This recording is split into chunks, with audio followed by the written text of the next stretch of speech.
Hello बच्चों, let's read this question. इस question में दिया है कि brine is electrolysed, we have brine which is electrolyzed by using the inert electrode, and then they have asked the reaction at anode is, we are given with the four options and we have to guess which one of the reaction takes place at anode.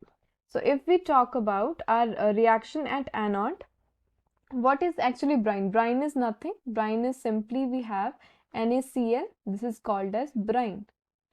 Another name of NaCl is brine. Okay, so we have at anode for NaCl reaction, we have two possible reactions. Okay, when we talk about inert electrolyte, we have two possible reactions. The very first reaction is Cl, which is in the aqueous form.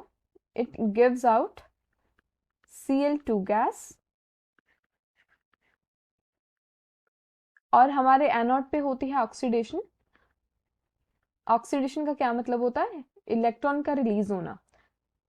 ठीक है, तो हमारा जब भी oxidation होगी, हमारे electron release होगा, तो यहाँ पे क्लोरीन गैस के साथ हमें एक इलेक्ट्रॉन भी मिलेगा।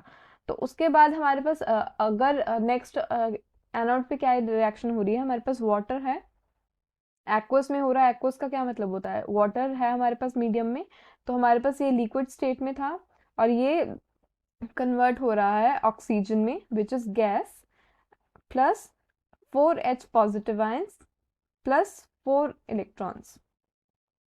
तो ये दोनों रिएक्शंस हमारी हो रही हैं एनोड पे। तो अभी हमारा इन्होंने क्या पूछा है कि reaction in the anode is, इन दोनों में से कौन सी रिएक्शन ज्यादा मेजर काउंट होगी? When we talk about this first one reaction, we have E naught cell is equals to 1.36 volt, and here E naught cell is 1.23 volt. Okay, so here what happen is कि जो electron की जिसकी lower value ई naught की होगी, E naught with lower values, with lower value is preferred. तो ये reaction हमेशा preferred होगी। तो अगर अगर इन दोनों में से कोई भी एक रिएक्शन तुम देखोगे कि यहाँ पे अगर हम देखें तो ये वाली रिएक्शन की ई नॉट हमारे पास कम है, तो ये प्रेफर होनी चाहिए, तो हमारे पास O2 की रिलीज होनी चाहिए, जिसके अकॉर्डिंग हमारा बी ऑप्शन करेक्ट है। बट होता क्या है कि हमारे पास यहाँ एक्सेप्शन होता है, and this exceptional case is due to the fact that the water needs more voltage. Water needs more, or you can also say greater voltage for oxidation.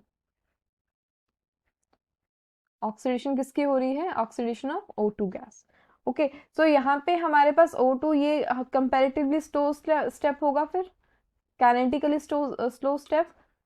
तो यहाँ पे हमारे पास ऑक्सीजन की जगह हमारे पास मिल रही है क्लोरीन गैस। तो हमारे पास एनोड पे क्लोरीन गैस मिलती है, क्यों? क्योंकि ऑक्सीजन को ज़्यादा वोल्टेज की ज़रूरत है, जिसके वजह से वो स्लो स्टेप में काउंट हो जाती है, तो वो रिएक्शन थोड़ा स्लो हो जाता है। तो हमें फास्ट रिएक्शन में हमारे पास क्लोरीन मिलती है। तो अगर हम इन दोनों में से हमें चूज करना हो कि कौन सा ए ऑप्शन या बी ऑप्शन, तो हमारे पास करेक्ट ऑप्शन है ऑप्शन ए। अगर हम ये सी में जाएं या डी में जाएं, ये दोनों ही गलत रिएक्शन है, बिकॉज यहाँ पे एनोड की बात हो रही है और ये दोनों रिएक्शन कैथोड के रिएक्शन है। कैथोड में क्या होता है? गेन ऑफ इलेक्ट्रॉन्स होता है। तो यहाँ पे तुम देखोगे, यहाँ पे गेन ऑफ इलेक्ट्रॉन है और यहाँ पे लॉस ऑफ इलेक्ट्रॉन्स है। तो इन दोनों का कंपैरिजन में क्या हो रहा है कि ऑप्शन बी होना चाहिए था, because E nought cell oxygen की कम है, बट ऑप्शन ए है बिकॉज जो वाटर के लिए हमें वोल्टेज चाहिए होता है ऑक्सीडेशन के लिए, वो हमेशा ज़्यादा होता है, इसलिए वो स्लो स्टेप होता है, और स्लो स्टेप की वजह से क्लोरीन ज़्यादा डोमिनेट कर जाता है। So our final answer is Answer A is our final answer. So this was the solution, guys. I hope you understand the concept. Thank you.